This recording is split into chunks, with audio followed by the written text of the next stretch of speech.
Hello,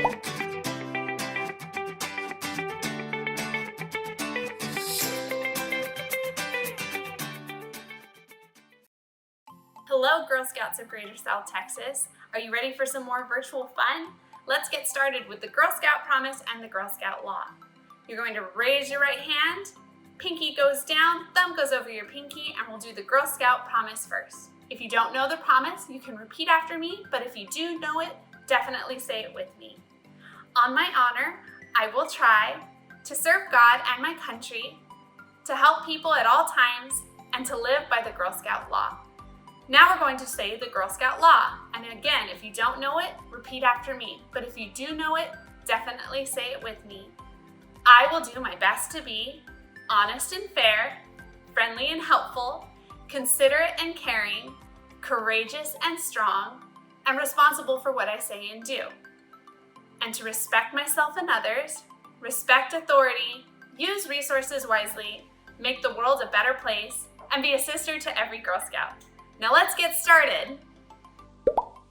Today we're going to be using our detective skills we earned last week to be able to look at a nutrition food label a little more closely, and our expert is going to be helping us with that today. One of the strategies in making healthier choices is knowing what is in the foods that you're eating. And one of the ways that you can find out what is in your food is by reading the nutrition facts label.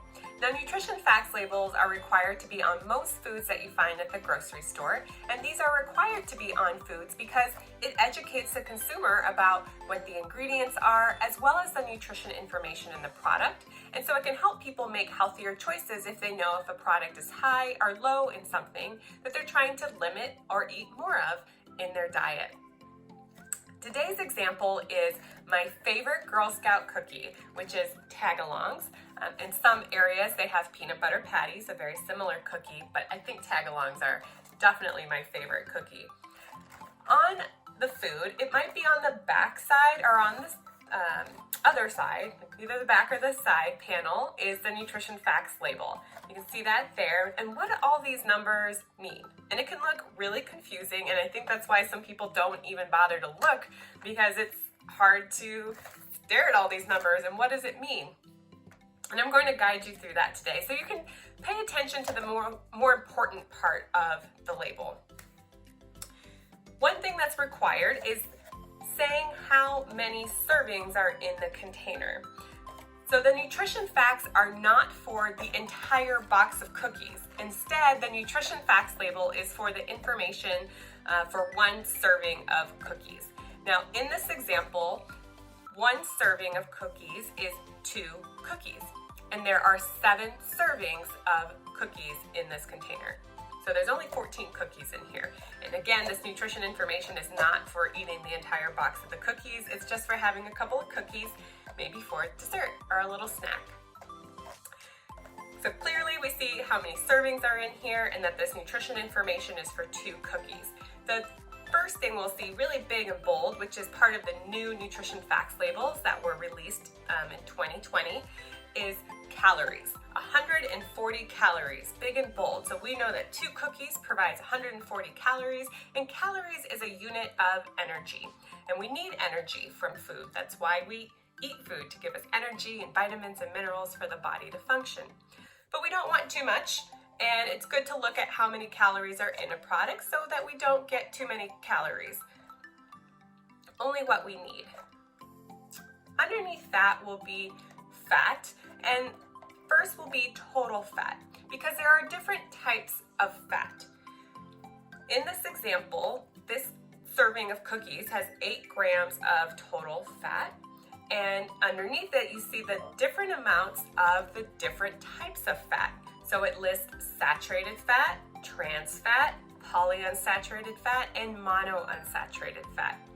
We want to limit saturated fat and trans fat in the diet. That's why those are listed first.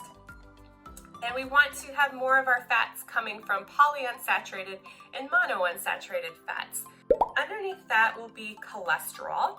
This is again a nutrient that we want to limit in our diet. We don't need too much cholesterol. That's actually something our body can make itself. And in this example, there is no cholesterol. Underneath that is sodium. Again, another nutrient that we'd want to keep low in our diet, and this has 80 milligrams of sodium. Underneath that will always be total carbohydrates. Like the example of total fat, total carbohydrate is there are different types of carbohydrates, so it gives us the number of total amount, and then underneath it are the amounts of the different types of carbohydrate. Dietary fiber and sugar. Dietary fiber has 1 gram of dietary fiber in this product, and we want some more fiber in our diet. Cookies usually aren't the best way to get fiber. That's better from fruits and vegetables. But underneath that would be total sugars. Again, with the total sugars, we want to limit how much sugar is in our diet, but mainly we want to limit the amount of sugar coming from added sugar. For example, fruits have natural sugars in them, and we like to eat fruit. It's got many vitamins and minerals and fiber, and it's naturally present in that food. We want to limit foods that provide too much added sugar, meaning that wasn't originally in the product and it had to be added in there. This has 7 grams of added sugar, and that makes sense. Cookies are made with sugar and flour, so there are 7 grams of added sugar. And then the final thing that'll be listed on this first part of the label is protein. And in this example, it's 3 grams of protein, which is low, but again, cookies are not a great source of protein. We usually get protein from our animal products, not cookies. Now, what is this percentage on the side? Not to make it too complicated, I like to just have people focus on if that percent is high, that means that it's contributing a large amount to how much we're supposed to have in a day. In this example, for the added sugars, this serving of cookies, is 14% of our daily value. That means that for all the sugar that's recommended that we try to limit in our diet, this is 14% of that. So it's taking up a little bit of a chunk of how much sugar we really should be having in our diet. We don't need that much sugar in our diet, but essentially we're trying to keep that as low as possible. Versus saturated fat, up above 20%.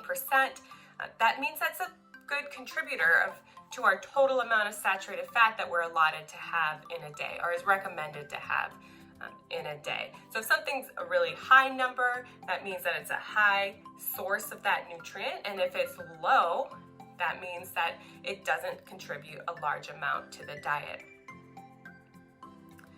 So this can be a guide when making food choices. If you're trying to limit added sugars in your diet, then you want to limit foods that have a high percentage daily value of added sugar. It's okay to have it. I want to re-emphasize that because I love cookies, and we can all have those special treats now and then. But this is why nutrition facts labels are important, because they can help us get an idea of how much we're eating in the day. Now, right underneath that are going to be some vitamins and minerals. There are many vitamins and minerals, so it would be almost impossible, it'd be a really long label to list all of the vitamins and minerals. Now, not impossible, because you might see that on cereals, all the vitamins and minerals that it has, but if a product does not have that many vitamins and minerals, they're all at least required to list the following: vitamin D, calcium, iron, and potassium. This is part of that new nutrition facts label, and that these are vitamins and minerals that we generally do not get enough of in our diet.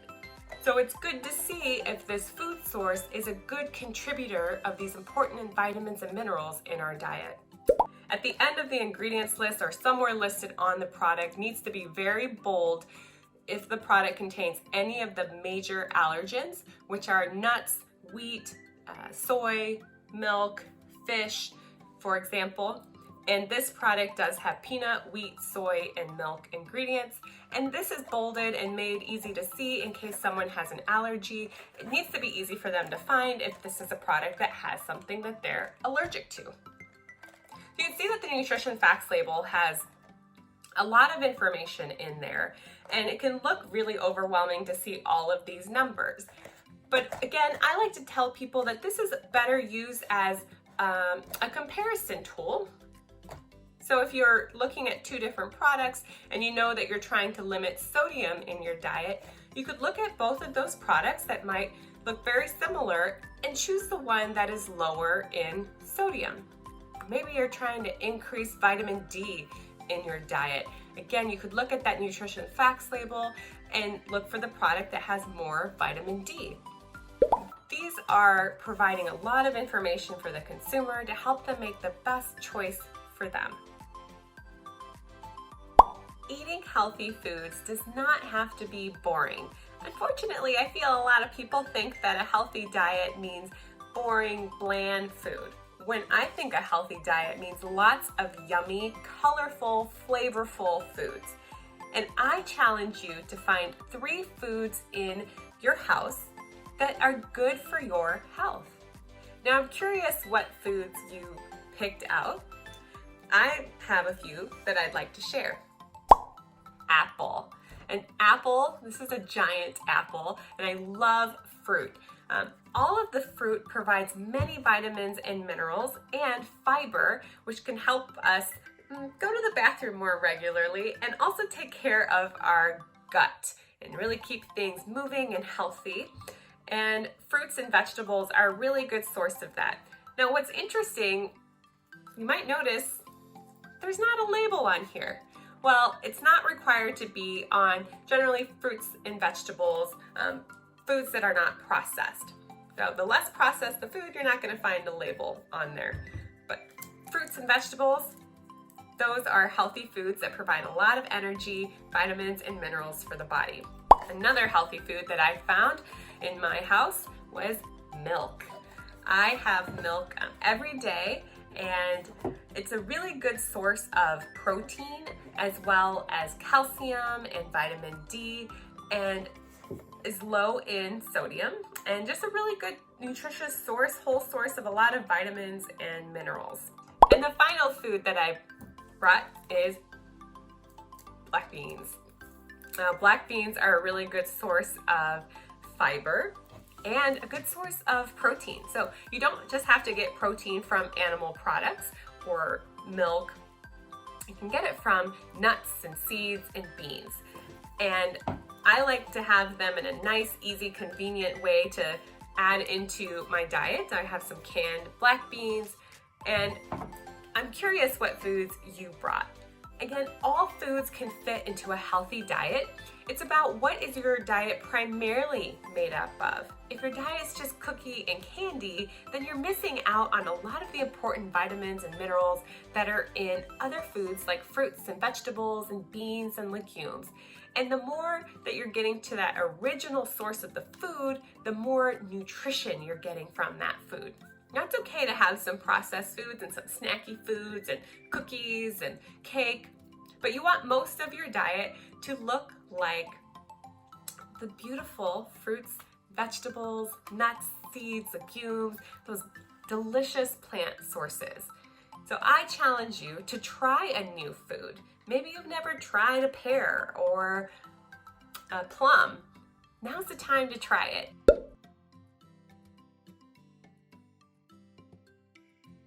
Now that you know how to read a food label, I challenge you to go into your kitchen and find 3 foods with a food label.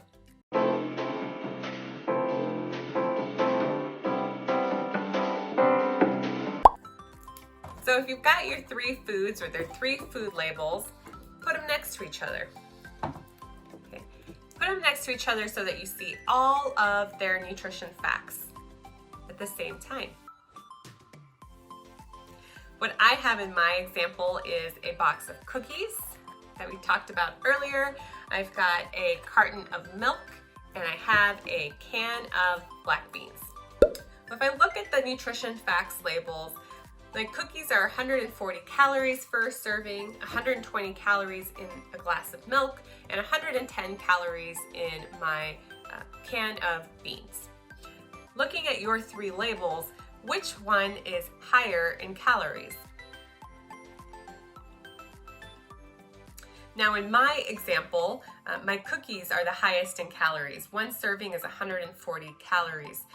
One glass of milk is 120, and one serving of beans is 110 calories. Next thing I'm going to look at is fat. Remember, fat is something that we don't want too much of in our diet. Now we need some fat in our diet, but we don't need too much. And I'm going to look at the total fat. My cookies have 8 grams of fat, my milk has 4.5 grams of fat, and my beans have 0 grams of fat. If I'm looking for a lower fat choice, then the milk or the beans would be a better option than the cookies. Which of your products is lower in fat? Remember that it's important to look at not just the total fat, but the type of fat in there. An example is peanut butter. If you've got peanut butter, you might see that it's high in fat, but the type of fat that is in peanut butter is primarily that polyunsaturated fat, which is a good type of fat that we want in our diet. Cholesterol is next on the list. 0 cholesterol in my cookies, 20 milligrams of cholesterol in the milk, and no cholesterol in the beans. Now this might look like a silly example, but these are just some of the foods that I had as with labels. It can just help you compare foods and see what foods are high in sugar or high in sodium, have good amounts of protein in there, and that the nutrition facts label is a good way to see what's in the product. And that if you're looking to increase or decrease a nutrient, that the nutrition facts label can help guide you to make some better choices and better decisions for your diet needs. Wow, that was a lot of information. What did you learn and find out about the nutrition facts label? Can you figure out the calorie count or the serving size of your food item? Definitely let us know what you find out, and we'll see you soon for some more virtual fun.